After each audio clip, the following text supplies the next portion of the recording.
Timun Sore ingin sedikit sharing bagaimana aku mengambil keputusan penting dalam kehidupanku, yaitu ingin lulus tepat waktu S1 dan ingin diterima bekerja di salah satu perusahaan BUMN atau PNS. Tapi yang paling penting aku juga akan bercerita bagaimana aku meminimalisir bias dan melakukan negosiasi terhadap keputusan yang aku ambil itu. Terus ini ada pertanyaan, bagaimana cara saya meminimalisir bias dalam proses pengambilan keputusan itu. Nah, waktu aku memutuskan untuk ingin lulus tepat waktu dan ingin langsung bekerja di salah satu BUMN, sebenarnya ada banyak pertimbangan yang bisa aku bias, yang bikin aku bias, kayak tekanan dari keluarga, keinginan pribadi, sampai rasa takut gagal. Tapi supaya putusan aku tetap objektif, aku pakai beberapa cara, yaitu membuat daftar opsi dan analisis risiko dan manfaat. Aku tulis semua opsi yang mungkin, bekerja langsung, buka usaha, atau lanjut S2. Lalu aku nilai satu persatu dari segi risiko dan manfaat jangka panjang dan jangka pendeknya. Terus yang kedua, gunakan data dan pengalaman sebelumnya. Misal aku cek lulusan atau peluang seleksi BUMN di website atau dari alumni atau dari teman-teman saya juga. Terus melibatkan opsi eksternal, yaitu saya berdiskusi dengan kedua orang tua saya supaya saya tahu sudut pandang mereka tentang keputusan yang aku ambil ini. Terus yang keempat, yaitu latihan berpikir kritis dan evaluatif. Aku juga bertanya, apakah aku terlalu optimis atau apakah aku mengabaikan risiko karena terlalu ingin cepat bekerja. Nah, itu sangat penting banget biar nggak bias optimisme, biar kita tetap optimis dan akan bisa melakukan itu.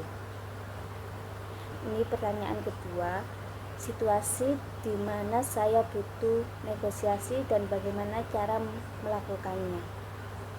Saat aku memutuskan untuk fokus lulus dan langsung bekerja, aku sempat beda pendapat dengan kedua orang tua saya. Mereka sebenarnya mendorong aku untuk melanjut ke jenjang S2 biar aku bisa dapat gelar S2 dulu baru bekerja gitu.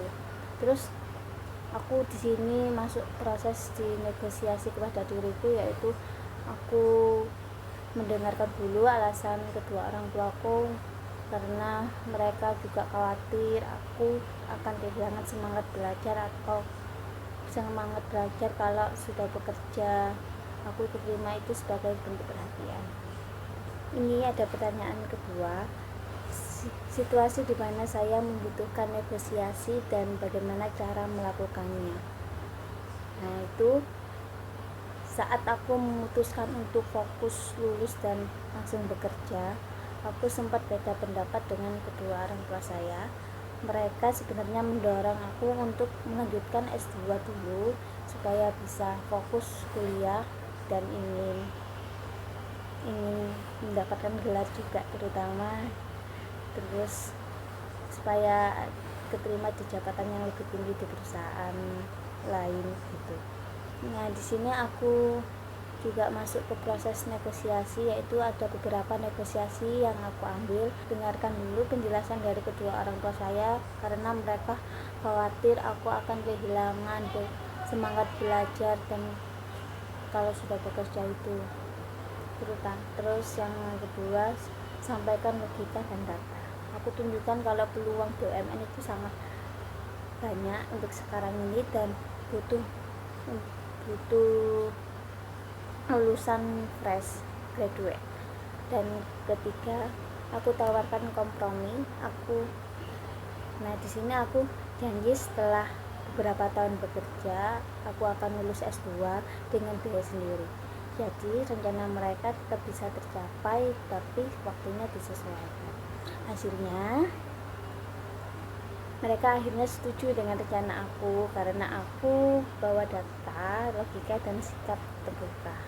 Intinya negosiasi itu bukan soal menang, tapi soal menyatukan arah dan pendapat gitu.